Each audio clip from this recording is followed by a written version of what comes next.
कालस्थायिने गुरुविक्रमाय गुह्यप्रवराय गुरवे गुणगुरवे गुरुदैत्यकलक्षेत्रे गुरुधर्मसदाराध्याय गुरुपुत्रपरित्रात्रे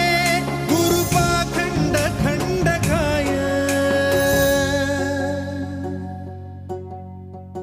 गीतसाराय गीततत्त्वाय गीतगोत्राय धीमहि